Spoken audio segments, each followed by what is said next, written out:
Hello दोस्तों, स्वागत है आप सभी का एक और शानदार वीडियो में। तो दोस्तों, जैसा कि पिछली वीडियो में आप लोगों ने क्लास 11 की अकाउंटेंसी का फाइनेंशियल स्टेटमेंट चैप्टर को बहुत ही अच्छे से पढ़ लिया था। हमने उस चैप्टर की सारी चीजों को कवर अप कर लिया था। अगर आप लोगों ने वो वीडियो नहीं देखा है तो जाकर देख लीजिएगा। तो दोस्तों, आज की इस वीडियो में हम लोग पढ़ने वाले हैं क्लास 11 की माइक्रो इकोनॉमिक्स का चैप्टर है आपका कंज्यूमर इक्विलिब्रियम यूटिलिटी एनालिसिस। तो दोस्तों, ये जो चैप्टर है ये आपका थियोरेटिकल चैप्टर है। तो इस चैप्टर में आपको काफी सारे थियरी देखने को मिलते हैं।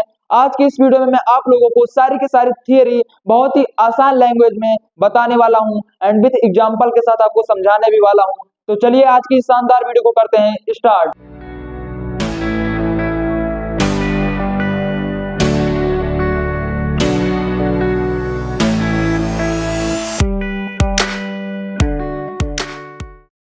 तो दोस्तों, सबसे पहले हमें जान लेना जरूरी है इस चैप्टर में हमें पढ़ना क्या क्या है। तो दोस्तों, इस चैप्टर में सबसे पहले आ जाता है कंज्यूमर। कंज्यूमर कौन है? उसके बाद आ जाता है यूटिलिटी। यूटिलिटी क्या है? And then total utility, marginal utility. And then उसके बाद आ जाता है आपका relationship between TU and MU. TU का मतलब होता है टोटल यूटिलिटी, एमयू का मतलब होता है मार्जिनल यूटिलिटी। एंड उसके बाद आ जाता है लॉ ऑफ डीएमयू। डीएमयू का मतलब होता है diminishing marginal utility. And then उसके बाद आ जाता है आपका consumer equilibrium, assumption of consumer equilibrium, one commodity case of consumer equilibrium and two commodity case of consumer equilibrium and limitation of utility analysis। तो दोस्तों, ये सारे आपको काफी सारे पॉइंट्स दिख रहे होंगे, लेकिन ये बहुत ही आसान पॉइंट्स हैं। तो दोस्तों, ये जो चैप्टर है थोड़ा सा थियोरेटिकल पार्ट हो जाता है। जब मैं पढ़ रहा था तो मुझे भी थोड़ा सा कंफ्यूजिंग लग रहा था, लेकिन मैं आपके लिए यहाँ पर एक बुक भी साथ में कैरी कर ले रहा हूँ ताकि आप लोगों को बहुत ही बेहतरीन तरीके से समझा सकूं। जिस तरीके से मुझे समझ आया ये चैप्टर, उसी तरीके से आप लोगों को भी बता सकें। तो दोस्तों, बिना टाइम वेस्ट किए चलिए इस चैप्टर को करते हैं स्टार्ट। तो दोस्तों, इस चैप्टर में सबसे पहले आता है कंज्यूमर। Who is consumer? आखिर कंज्यूमर है कौन? तो दोस्तों, कंज्यूमर को आपके अगर बुक में देखा जाए तो बुक में आपको बताया गया है consumer is an economic agent who consumes goods and services for the satisfaction of his her wants. तो दोस्तों, कंज्यूमर आपका एक इकोनॉमिक एजेंट है जो गुड्स एंड सर्विसेज को क्या करता है? कंज्यूम करता है। किसके लिए? अपने सेटिस्फेक्शन के लिए। ठीक है दोस्तों, कंज्यूमर क्या है? एक इकोनॉमिक एजेंट है जो क्या करता है? गुड्स एंड सर्विसेज को क्या करता है? कंज्यूम करता है। किस लिए? अपनी सेटिस्फेक्शन के लिए। ठीक है दोस्तों, ये हो गया आपका कंज्यूमर के बारे में। एंड देन हम लोग बढ़ते हैं यूटिलिटी के बारे में। बहुत ही आसानी से हमने कंज्यूमर को पढ़ लिया है। आई होप आप लोगों को समझ आ गया होगा। अब हम लोग बात करते हैं कॉन्सेप्ट ऑफ यूटिलिटी। आखिर ये यूटिलिटी है क्या? तो दोस्तों, आपकी बुक में दिया गया है utility refers to satisfaction derived from the consumption of a commodity. जैसा कि आप लोगों को पता चल गया कि एक कंज्यूमर क्या करता है? किसी भी कमोडिटी या गुड्स को क्या करता है? कंज्यूम करता है। तो उस कंज्यूम क्यों करता है? अपने सेटिस्फेक्शन के लिए। लेकिन यूटिलिटी क्या है? वो सेटिस्फेक्शन, यूटिलिटी क्या है आपका? सेटिस्फेक्शन। वो जो गुड्स कंज्यूम किया, उस गुड के कंज्यूम करने से कितनी सेटिस्फेक्शन मिली कंज्यूमर को, वो सेटिस्फेक्शन को एक वैल्यू के टर्म्स में रिप्रेजेंट करने को या उस सेटिस्फेक्शन को मेजर करने को यूटिलिटी बोलते हैं। या आप बोल सकते हैं एक सिंपल वर्ड्स में want satisfying power of a commodity. ठीक है दोस्तों, अगर ये पॉइंट आप एग्जाम में लिख देंगे तो आपको फुल मार्क्स मिल जाएगा, लेकिन आपको सारी चीजें बनानी पड़ेंगी। बना के लिखना आपको आता ही है। ठीक है दोस्तों, अब हम लोग बात करते हैं टोटल यूटिलिटी। आपको पता चल गया कंज्यूमर यूटिलिटी। यूटिलिटी क्या है? जो सेटिस्फेक्शन डिराइव होता है किसी भी गुड्स एंड कमोडिटी के कंजप्शन से, उसी को वही हम यूटिलिटी बोलते हैं। ठीक है दोस्तों, अब यहाँ पर आता है टोटल यूटिलिटी। तो दोस्तों, टोटल यूटिलिटी का मतलब होता है sum of all marginal utility. तो दोस्तों, आपको ये थोड़ा सा कंफ्यूजिंग लग रहा होगा, मुझे भी कंफ्यूजिंग लग रहा था। अब मैं आपको बताता हूँ एक एग्जांपल के साथ। मान लीजिए दोस्तों, आपने एक कप चाय नहीं, एक रोटी खाई। ठीक है दोस्तों, आपकी सेटिस्फेक्शन कुछ बढ़ी, आपको भूख लगी थी, एक रोटी खाई, दो रोटी खाई, तीन रोटी खाई, चार रोटी खाई।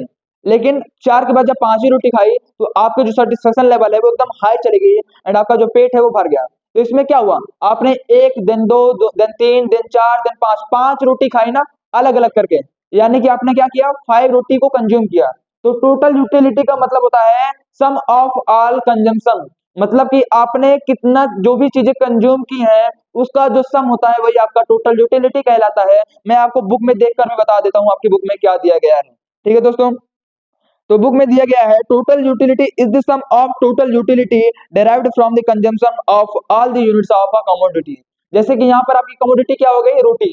तो दोस्तों आपको क्या पता चल गया कि रोटी आपकी कमोडिटी है। आपने अपनी सेटिस्फेक्शन, अपने पेट भरने के लिए जितनी भी रोटियां खाई हैं, 1 2 3 4 5, उन्हीं सारी रोटियों का जो सम होगा वो आपका टोटल यूटिलिटी कहलाएगा। ठीक है दोस्तों। अब यहाँ पर एक और चीज बताया गया है, मेजरमेंट ऑफ यूटिलिटी। तो दोस्तों मेजरमेंट ऑफ यूटिलिटी दो तरीके का मेजरमेंट होता है, एक कार्डिनल मेजरमेंट होता है, एक ऑर्डिनल मेजरमेंट। ठीक है दोस्तों। कार्डिनल मेजरमेंट जो होता है वो होता है आपका नंबर्स के टर्म्स में, जैसे कि 1 2 3, जैसे आपने रोटी खाई 1 2 3 4 5। ठीक है दोस्तों। एंड जो आपका ऑर्डिनल मेजरमेंट होता है वो होता है रैंक्ड, जैसे कि आप आपके जो यूटिलिटी जो मतलब जैसे कि आपने 1 मिनट। तो दोस्तों आपका जो कार्डिनल यूटिलिटी होता है वो नंबर्स के टर्म्स में मेजर किया जाता है, एंड जो आपका ऑर्डिनल यूटिलिटी होता है वो रैंक वाइज या हाई या लो इस तरीके से मेजर किया जाता है। इसके बारे में आपको ज्यादा जानने की जरूरत नहीं है। एक चीज आपको और जान लेना है, जो कार्डिनल यूटिलिटी होता है वो नंबर्स के टर्म्स में मेजर किया जाता है, एंड उसकी जो यूनिट होती है उसको आप यूटिल्स बोलते हैं। एंड ऑर्डिनल यूटिलिटी का आपको जो मेजरमेंट होता है वो रैंक वाइज होता है और उसको आप यूटिल्स में मेजर नहीं करते हैं। ठीक है दोस्तों, ये कुछ चीजें थी आपको जान लेना जरूरी है। तो आपका टोटल यूटिलिटी हो गया, कंज्यूमर हो गया। ठीक है दोस्तों। अब यहाँ पर आता है मार्जिनल यूटिलिटी। तो दोस्तों मार्जिनल यूटिलिटी का मतलब होता है additional utility, additional, sum of additional. या फिर दोस्तों जैसे कि आपने मान लीजिए आपको खाना है, आप डेली 3 रोटी खाते हैं, आपको भूख लगी, आपने 3 के बाद 4 रोटी खाई, 5 रोटी खाई। तो दोस्तों आप 3 रोटी खाते थे, लेकिन भूख लगने के कारण आपने एक और दो दो एक्स्ट्रा रोटियां कंज्यूम की। तो जो एक्स्ट्रा, जो एडिशनल चीजें आप कंज्यूम करते हैं उसी को ही आप मार्जिनल यूटिलिटी बोलते हैं। मैं आपको बुक में भी देखकर बता दे रहा हूँ। Marginal utility refers to additional utility, जो जो भी मैंने आपको बताया, आपने जो एक्स्ट्रा रोटियां खाई on account of consumption of an additional unit of a commodity. Basically आपको ये डिफिनेशन नहीं समझ आएगी, अगर समझ आ गई है तो अच्छी बात है। आपको इतना ध्यान देना है, आप जो भी एडिशनल चीजें कंज्यूम करते हैं अपनी सेटिस्फेक्शन के लिए वो आपकी मार्जिनल यूटिलिटी कहलाती है। आप बोल सकते हैं जैसे कि टोटल यूटिलिटी में क्या होता है, sum of all units of a commodity that are consumed for the satisfaction of the consumer. तो उसी तरीके से आप इसे बोल देते हैं the additional utility, the additional utility consumed by a consumer. बस सिंपल सा, बस ज्यादा इसमें टाइम वेस्ट करने की जरूरत नहीं है हमें। अब यहाँ पर सबसे इंपॉर्टेंट आता है, स्टार लगा लीजिए इस पे, relationship between TU and MU. 2 से 3 या 4 नंबर का ये क्वेश्चन आपको जरूर से मिल जाएगा आपके पेपर में, एनुअल की बात कर रहा हूँ। ठीक है दोस्तों। तो इसके बीच का रिलेशनशिप मैं आपको बताता हूँ। इसमें तो बेसिकली 3 पॉइंट्स हैं, वो आप अगर याद कर लेते हैं, अगर वो चीजें आप लिख के चले आएंगे तो आपका पूरा मार्क्स मिल जाएगा। तो पहला पॉइंट है, if when MU positive TU increasing. ठीक है दोस्तों, जब एमयू आपका पॉजिटिव होता है टीयू आपका इंक्रीज होता है। एंड दूसरा होता है आपका व्हेन एमयू इज जीरो, जब एमयू जीरो होता है तो टीयू मैक्सिमम या कांस्टेंट होता है, मैक्सिमम और कांस्टेंट। मतलब कि अभी मैं आपको एक फिगर बना के दिखाता हूँ, ग्राफ बना के दिखाता हूँ। एंड तीसरा है आपका when MU is negative then TU start declining. Declining का मतलब होता है डिक्रीजिंग। ठीक है दोस्तों, ये 3 पॉइंटर्स आपको याद रखने हैं, आज नहीं कल नहीं, आपको एग्जाम में जरूर इससे क्वेश्चन मिलने वाला है, जरूर 2 से 3 नंबर आपको मिलने वाला है। आप अभी से स्टार लगा कर रख लीजिए। मैं आपको बता रहा हूँ, इसका मतलब एग्जैक्ट नहीं आ सकता, लेकिन हाँ 90% चांसेस है कि ये जरूर आएगा। तो आपको ध्यान देना है इस पे। तो अब मैं आपको यहाँ पर आपको इसको वैल्यू के साथ करके दिखाता हूँ। मान लीजिए इसको मेरे कर दूं दोस्तों, स्क्रीनशॉट ले लीजिए। ठीक है दोस्तों। अब अब मैं आपको विथ वैल्यूज को सॉल्व करके दिखाता हूँ। ठीक है दोस्तों। तो यहाँ पर सबसे पहले आपका जैसे कि दिया गया है क्वांटिटी 1 2 3 4 5। ठीक है दोस्तों, 8 14 18 20 20 18। एंड उसके बाद आपका एमयू दिया गया है डैश। एमयू आपका यहाँ पर आपको चीज ध्यान देना है, टीजू निकालने का एक फॉर्मूला होता है। जैसे कि टीजू आपका होता है, फॉर्मूला इसका दिया गया है समीशन एमयू, मार्जिनल यूटिलिटी का समीशन। मतलब कि जितने भी एडिशनल यूनिट्स आपने कंज्यूम किए उनका सम बोल सकते हैं। एक दूसरा फॉर्मूला होता है MU1 + MU2 ठीक है दोस्तों, mu2 plus dot dot dot mun, ठीक है दोस्तों। समीशन mu आप बोलिए या mu1 mu2 mu3 या डॉट डॉट mun का मतलब होता है कि जितना आपका जितना भी ये n मतलब होता है कि जितनी mu है, ठीक है दोस्तों। अगर 1 to 5 दिया गया तो mu1 से लेकर mu5 तक आप सम कर लेंगे।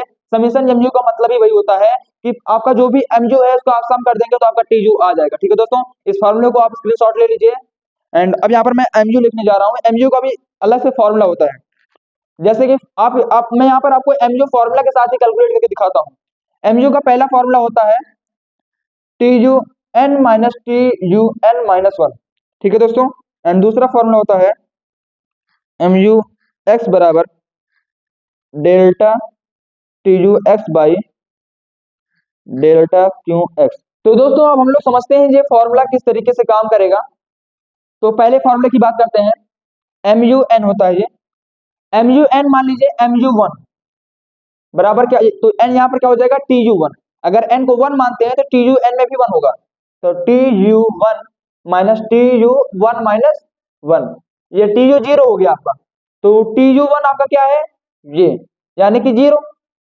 TU0 मतलब कुछ नहीं, 0 माइनस 0 तो आपका कुछ नहीं आएगा, तो MU1 क्या हो गया आपका डैश, ठीक है दोस्तों। अब यहाँ पर अगर आपको MU2 निकालना हो तो TU2 minus TUN minus n minus 1 मतलब क्या हो जाएगा 2 माइनस 1। तो TU2 आपका क्या दिया गया है 8 माइनस TU2 माइनस 1 यानी कि TU1 0, 8 में से 0 गया कितना आ गया 8, MU2 आपका 8 आ गया। अगर ये 3 हो जाएगा तो TU3 आपका हो जाएगा क्या, ये TU3 हो जाएगा और ये 3 माइनस 1, 3 आपका 14 दिया गया है, 14 में से 2 ये माइनस कर देंगे 2 यानी कि 8 आपका आ गया 6, ये 6 हो गया, ठीक है। तो आपको क्या करना है, नीचे वाले में से ऊपर वाले को माइनस करते जाना है।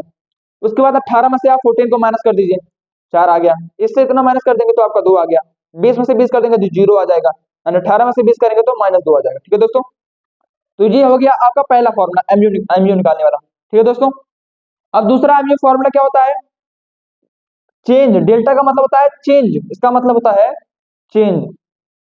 तो डेल्टा TUX मतलब एंड QUX, MUX का मतलब, x का मतलब होता है कि कांस्टेंट, x 1 है 2 है, आप यहाँ 1 रखेंगे तो ये भी आपका 1 हो जाएगा, ठीक है दोस्तों।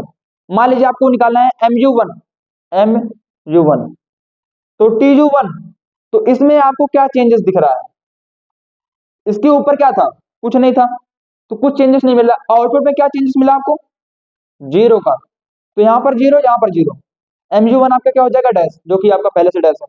अब अगर आपको MU यहाँ पर 2 चाहिए तो चेंज इन डेल्टा TU, ये आपका TU2 MU2 TU2 तो TU2 आपका 8 है, तो आपका 8 में क्या चेंज दिख रहा है 1 से, इससे इसमें क्या चेंज दिखा 8 का, तो यहाँ पर आप 8 लिखेंगे। क्वांटिटी में क्या चेंज हुआ, 1 प्लस हुई है, कितना प्लस हुआ है 1, तो नीचे 1 लिख देंगे, 8 आ जाएगा, 8 आपका यहाँ लिखा हुआ है।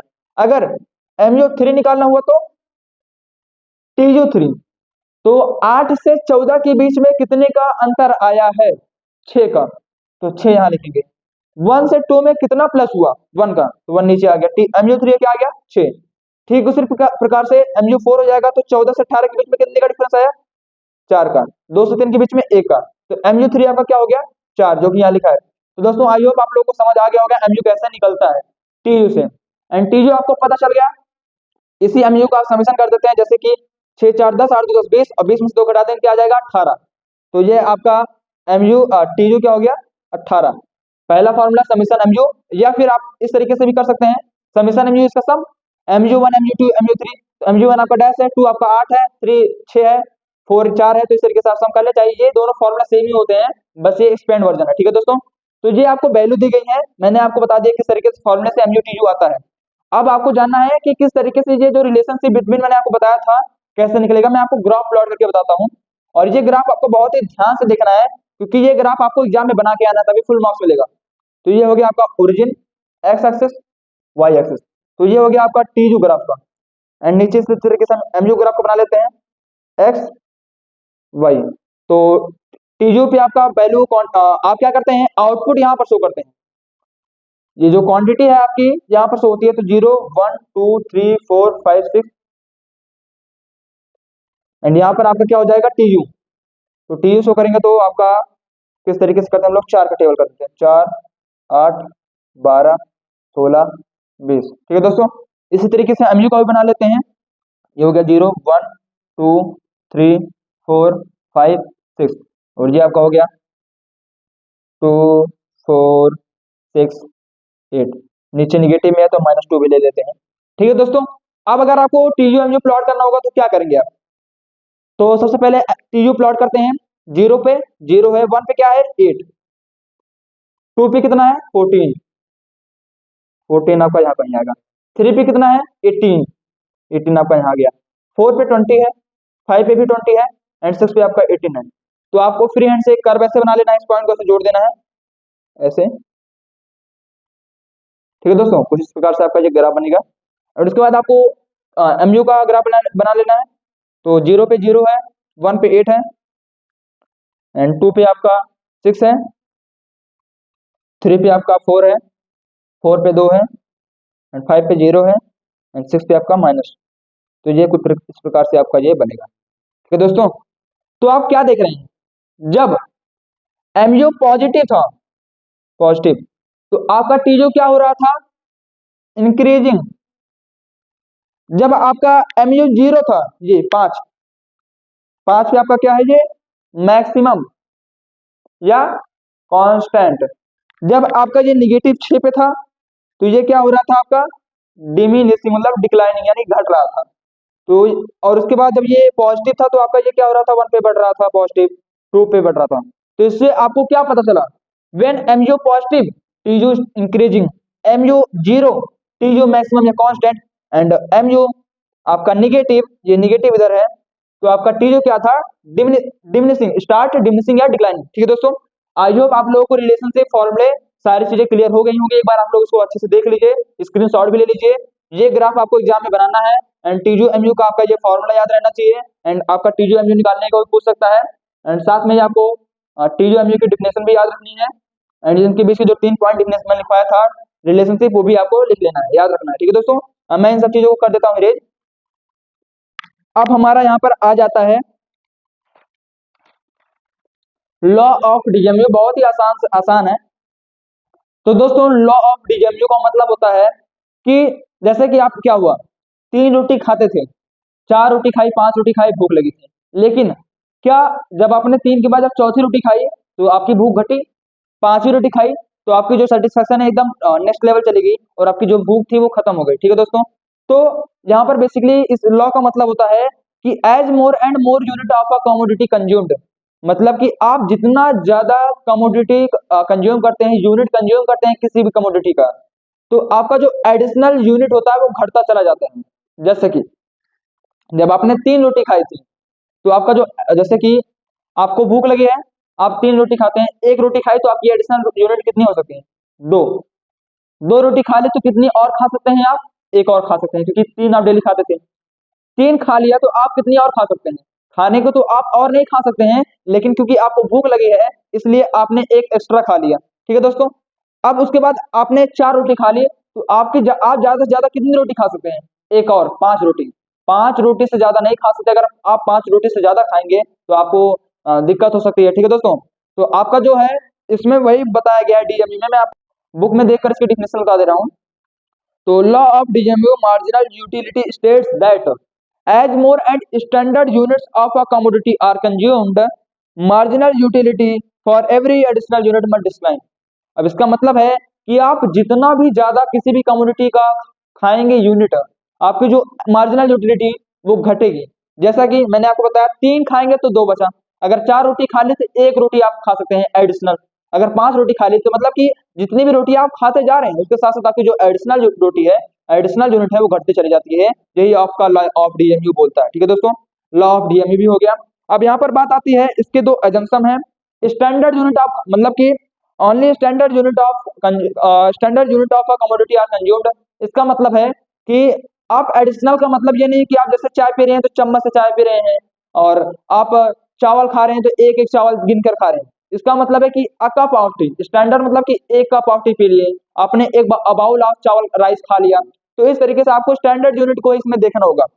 एंड उसके बाद एक consumption of a commodity continuous, मतलब कि कॉन्टिन्यूअस बेसिस पे खाना, ये नहीं कि तीन रोटी अभी खाए, उसके बाद फिर आप 1 घंटे 2 घंटे बाद आ रहे हैं, तो आपने जो 3 रोटी खाई थी उसकी तो भूख खत्म हो गई, उसको तो आपकी एनर्जी बन गई, तो आप दोबारा से 5 रोटी खा सकते हैं। तो कॉन्टिन्यूअस बेसिस पे आपको खाना होगा, स्टैंडर्ड यूनिट आपकी इसमें कंज्यूम की जाएंगी, तभी ये आपका लॉ ऑफ डीएमयू फॉलो होगा। ठीक है दोस्तों, अब हम लोग बात करते हैं कंज्यूमर इक्विलिब्रियम। तो दोस्तों कंज्यूमर इक्विलिब्रियम एक सिचुएशन है जहां पर a consumer can gets maximum satisfaction, एक कंज्यूमर जो होता है वो मैक्सिमम सेटिस्फेक्शन पाता है इन इज गिवन इनकम, मतलब कि जैसे आपकी कमाई 100 रुपए, तो उस 100 रुपए में आप ज्यादा से ज्यादा अपनी वांट्स को सेटिस्फाई कर सकते हैं, एंड आपको अपने जो खर्चे हैं उनमें कोई चेंज भी ना करना पड़े। इसी सिचुएशन को आप कंज्यूमर इक्विलिब्रियम बोलते हैं। मैं आपको बुक की डिफिनेशन भी बता दे रहा हूँ। Consumer equilibrium refers to a situation, एक सिचुएशन है where a consumer gets maximum satisfaction, एक कंज्यूमर ज्यादा से ज्यादा सेटिस्फेक्शन पाता है इन इज गिवन इनकम, उसकी गिवन इनकम में ही, and he has no tendency to change in his existing expenditure, मतलब कि वो ज्यादा से ज्यादा सेटिस्फेक्शन भी पा जाता है अपनी उसी इनकम में, और उसको अपने खर्चे में कोई भी चेंज करने की जरूरत ही नहीं पड़ती है। इसी सिचुएशन को आप कंज्यूमर इक्विलिब्रियम कहते हैं। ठीक है दोस्तों, आई होप आपको ये समझ आ गया होगा। लेकिन इसके कुछ अजम्पशन भी हैं, जैसे कि रेशनल कंज्यूमर, मतलब कि consumer assume to be rational, a rational consumer is one who gets maximum satisfaction out of his given income, मतलब कि कंज्यूमर आपका चाहता हो कि मैं अपनी इनकम में ज्यादा से ज्यादा सेटिस्फेक्शन पा जाऊं। ठीक है दोस्तों, ये नहीं है कि आपका जो कंज्यूमर है वो चाहता है मैं मेरी इनकम कम है, मैं इसमें ज्यादा सेटिस्फेक्शन नहीं पा सकता हूँ। आपका कंज्यूमर भी ये चीज चाहना, उसको ये चीज भी चाहता हो कि मुझे ज्यादा से ज्यादा सेटिस्फेक्शन चाहिए। ठीक है दोस्तों, एंड दूसरा है कार्डिनल यूटिलिटी, मतलब कि आपका जो यूटिलिटी है वो 1 2 3 4, मतलब कि नंबर्स के टर्म्स में मेजर की जाए। ठीक है दोस्तों, ऐसा नहीं है कि टेबल ऑफ स्पून ऐसा कुछ मेजर किया जाए। ठीक है दोस्तों, एंड उसके बाद आता है इंडिपेंडेंट यूटिलिटी, इसका मतलब होता है आपका it is assume that the utility that a consumer gets from a commodity depends upon the quantity that a vary, मतलब कि इंडिपेंडेंट यूटिलिटी का मतलब यहाँ पर आप ऐसे बोल सकते हैं कि जैसे कि आप अगर किसी चीज का कोई चीज ले रहे हैं, तो उसके अगर उसके साथ आप दूसरी चीज ले रहे हैं, तो वो दूसरी चीज आपकी पहली चीज को कोई भी, मतलब कि कोई भी प्रभाव नहीं डालेगी। जैसे कि अगर आप खाना खा रहे हैं, खाने के साथ पानी भी पी रहे हैं, अगर आपका पानी आपके खाने में कोई इफेक्ट नहीं कर रहा है, तो आपका वो इंडिपेंडेंट यूटिलिटी होगा। ठीक है दोस्तों, एंड उसके बाद आपका आता है marginal utility of money is constant, मतलब कि जो आपका मनी होगा वो कांस्टेंट होगा। ठीक है दोस्तों, हर जगह पर, हर चीज पर। ठीक है दोस्तों, तो ये हो गया आपका कंज्यूमर इक्विलिब्रियम। एंड उसके बाद आपका आ जाता है कंज्यूमर इक्विलिब्रियम, आपका जंक्शन भी हो गया वन कमोडिटी केस। तो दोस्तों हम लोग बात करते हैं consumer equilibrium in one commodity case. ये जो है मुझे भी थोड़ा कंफ्यूजिंग लगता है, तो मैं आपको बुक से देखकर समझा दे रहा हूँ। तो दोस्तों इसमें क्या होता है, तो दोस्तों जो कंज्यूमर इक्विलिब्रियम होता है वन कमोडिटी के केस में, ये आपका जो है डिपेंड होता है price of the commodity, marginal utility of the commodity, and marginal utility of money. Basically आपकी बुक में एक शेड्यूल दिया गया है, मैं आपको उस शेड्यूल के हिसाब से बनाऊंगा ग्राफ, उसके बाद आपको समझाता हूँ। तो आपका जो शेड्यूल है वो है क्यों है 1 2 3 4 5 6, 1 2 3 4 5 6, आपका एमयू दिया गया है 20 18 16 8 0 -1, 20 18 16 8 0 -। तो दोस्तों ये आपका एक शेड्यूल दिया गया है, यहाँ पर एमयू इन रुपीज दिया गया है, और दिया गया है एक चीज यहाँ पर कि 2 यूटिल्स बराबर 1 रुपीज, मतलब कि एमयू आपका 20 यूटिल्स, आपका 20 मतलब कि 2 यूटिल्स 1 रुपए हैं, तो आपका 20 यूटिल्स कितना रुपए होगा, डिवाइड कर दीजिए, 20 यूटिल को 2 से डिवाइड कर देगा तो 10 रुपीज, यानी कि आपका एमयू 10 रुपये है। उसके बाद अगर 18 को 2 से डिवाइड कर देते हैं तो आपका आ जाएगा 9 रुपीज, 16 को 2 से करेंगे 8 रुपीज, 4 रुपीज, एंड उसके बाद जीरो हो जाएगा आपका ये, और -2.5। ठीक है दोस्तों, तो एमयू आपका इन रुपीज दिया गया है, पीएफ दिया गया है, एंड आपका एमयू आपका यूटिल मार्जिनल यूटिल दिया गया है। तो आपको वन कमोडिटी केस किस तरीके से बनाते हैं, सबसे पहले आपको यहाँ पर ग्राफ बना लेना है एक, उसके बाद आपको यहाँ पर बना लेना है 0, एक मैं 4 बना लेता हूँ, एक 8 बना लेता हूँ, एंड देयर आपका एक 4 हो जाएगा। अब यहाँ पर क्या होता है आपकी, तो ये जो 4 है ये तो आपका प्राइस का है पी एक्स, जो कि कांस्टेंट है, एंड इधर साइड आप लिखते हैं एम यू। ठीक है दोस्तों, एंड यहाँ पर आपका हो जाएगा क्यों। ठीक है दोस्तों, तो आपका जो एम यू था, तो दोस्तों आपका जो ये एम यू था, ये जो प्राइस था आपका मार्जिनल यूटिलिटी इन रुपीज, तो आपको ये अगर बनाएंगे तो ये आपका क्या हो रहा था, घटते चला जा रहा था नीचे की तरफ। ठीक है दोस्तों, तो आप यहाँ पर देख पा रहे हैं कि ये जो आपका ये जो 4 है, जहां पर ये आपका marginal utility in terms of money जो होता है, वो आपका ये कांस्टेंट प्राइस जहां पर हिट करता है, ये जो पॉइंट होता है, इसी पॉइंट को आप बोलते हैं consumer equilibrium point of consumer equilibrium. ठीक है दोस्तों, तो ये जो पॉइंट होता है आपका कंज्यूमर इक्विलिब्रियम होता है। थोड़ा सा ये कंफ्यूजिंग लग रहा होगा। बेसिकली आपको शेड्यूल दिया गया है, एक तरफ आपका ये क्वांटिटी है, ये मार्जिनल यूटिलिटी दिया गया है, और आपको बताया गया है कि marginal utility in terms of money 2 utils बराबर आपका 1 रुपये होता है। तो आपको आप 20 यूटिल्स को अगर 2 से डिवाइड कर देंगे तो ये 10 रुपये आपका आ गया मनी के टर्म्स में। 18 को 2 से डिवाइड करेंगे तो 9 रुपये आपका मनी टर्म्स में आ गया। 8 4 2 ये आपका मनी टर्म्स में आ गया, और ये जो 4 है ये आपका कांस्टेंट प्राइस है। आप नीचे यहाँ पर क्यों दिखा दिए 1 2 3 4 5 6, एंड यहाँ पर आपका ये हो गया ये आपका marginal utility in terms of money की घटता चला जा रहा है 8 4, उसके बाद 0 2 5 5 ऐसे जा रहा है। तो जहां पर आपका ये जो कांस्टेंट जो प्राइस है इसे आपका जो ये क्रॉस कर रहा है, इसी पॉइंट को आप consumer equilibrium point of consumer equilibrium बोलते हैं। और यही चीज आपका ये 1 कमोडिटी केस हो गया। ठीक है दोस्तों, यहीं पर आपका अगर 2 कमोडिटी केस आ गया, मैं इसी में आपको बता दे रहा हूँ 2 कमोडिटी केस। तो दोस्तों 2 कमोडिटी केस क्या होता है आपका,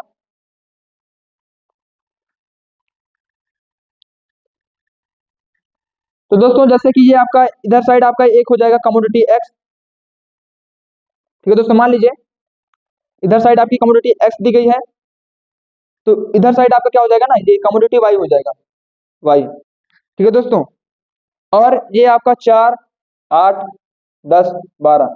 तो बेसिकली इसमें क्या होता है कि जैसे आप बना रहे थे, इधर से एक पॉइंट ला रहे थे, तो 2 कमोडिटी केस में क्या करते हैं, जो दूसरा एम यू एक्स हो गया ये आपका, तो इधर एम यू वाई आपको दिया रहेगा, एंड उसके बाद एम यू वाई का आपका रुपीज के टर्म्स में दिया रहेगा।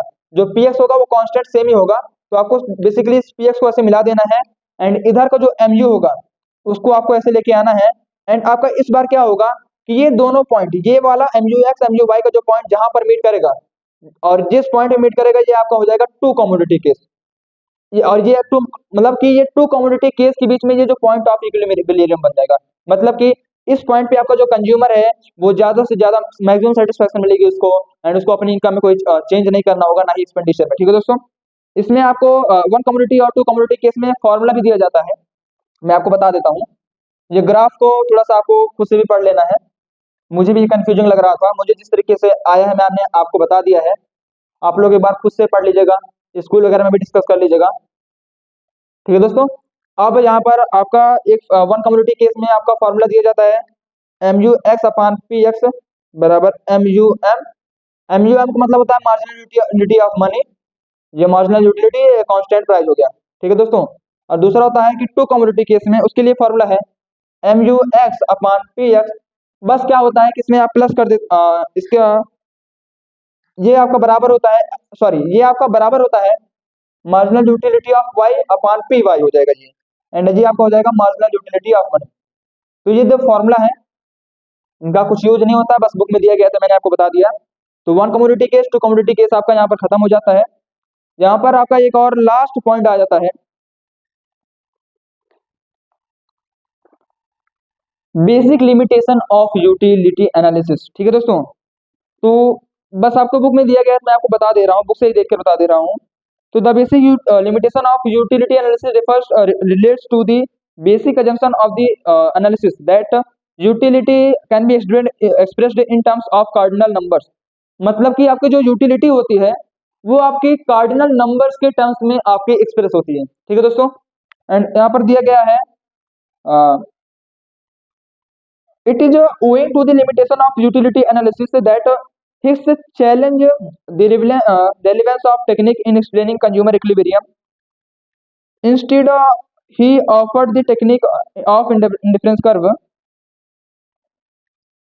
तो दोस्तों यहाँ पर काफी सारी चीज दी गई हैं, आपको एक चीज का एक ही चीज को आपको देखना है। limitation of utility analysis relates to the basic assumption that utility can be expressed in terms of cardinal numbers। तो दोस्तों बेसिकली इस लिमिटेशन ऑफ यूटिलिटी का मतलब सिंपल अगर वर्ड में आप जानना चाहेंगे तो इसका मतलब है कि आपका जो यूटिलिटी है वो कार्डिनल नंबर्स में मेजर होगी, एंड जो आपका यूनिट मेजर मेजर करने की जो यूनिट होगी वो यूटिल्स होगी। बस यही आपका लिमिटेशन है। ठीक है दोस्तों, बस यही छोटी सी चीज थी। बस इसी के साथ हमारे ये जो चैप्टर होता है खत्म हो जाता है। कंज्यूमर से लेकर हमने लिमिटेशन ऑफ यूटिलिटी तक सारी चीजें कवर अप कर ली हैं, जितने भी ग्राफ हैं, जितने फॉर्मूला हैं, जितनी भी चीजें हैं, डिमांड शेड्यूल हो गया, रिलेशनशिप हो गया, जितनी भी थियरी की जो भी चीजें हैं सारी चीज डिस्कस कर ली हम लोगों ने। हमारा जो कंफ्यूजिंग पार्ट आ जाता है one commodity case two commodity case and ये लिमिटेशन हो गया, तो ये थोड़ा सा कंफ्यूजिंग है, मुझे भी कंफ्यूजिंग लग रहा था। तो मुझे जिस तरीके से समझ आया मैंने आपको बता दिया। अगर आपको समझ नहीं आया है कुछ भी तो कमेंट में आप पूछ सकते हैं, और एक बार आप घर पे भी ट्राई कर लीजिएगा, खुद से पढ़ लीजिएगा।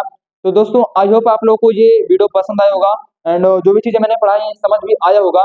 तो दोस्तों अगर आप लोगों को इस वीडियो में कुछ भी यूजफुल लगा हो तो इस वीडियो को भी लाइक कर लेना, एंड चैनल को सब्सक्राइब करके बेल आइकन को ऑल पे प्रेस कर लेना, ताकि हमारी सभी नई वीडियो का नोटिफिकेशन आप तक जाता रहे। तो दोस्तों पढ़ाई को प्रेशर नहीं प्रोसेस बनाने वाला हूँ। मिलते हैं नेक्स्ट वीडियो में।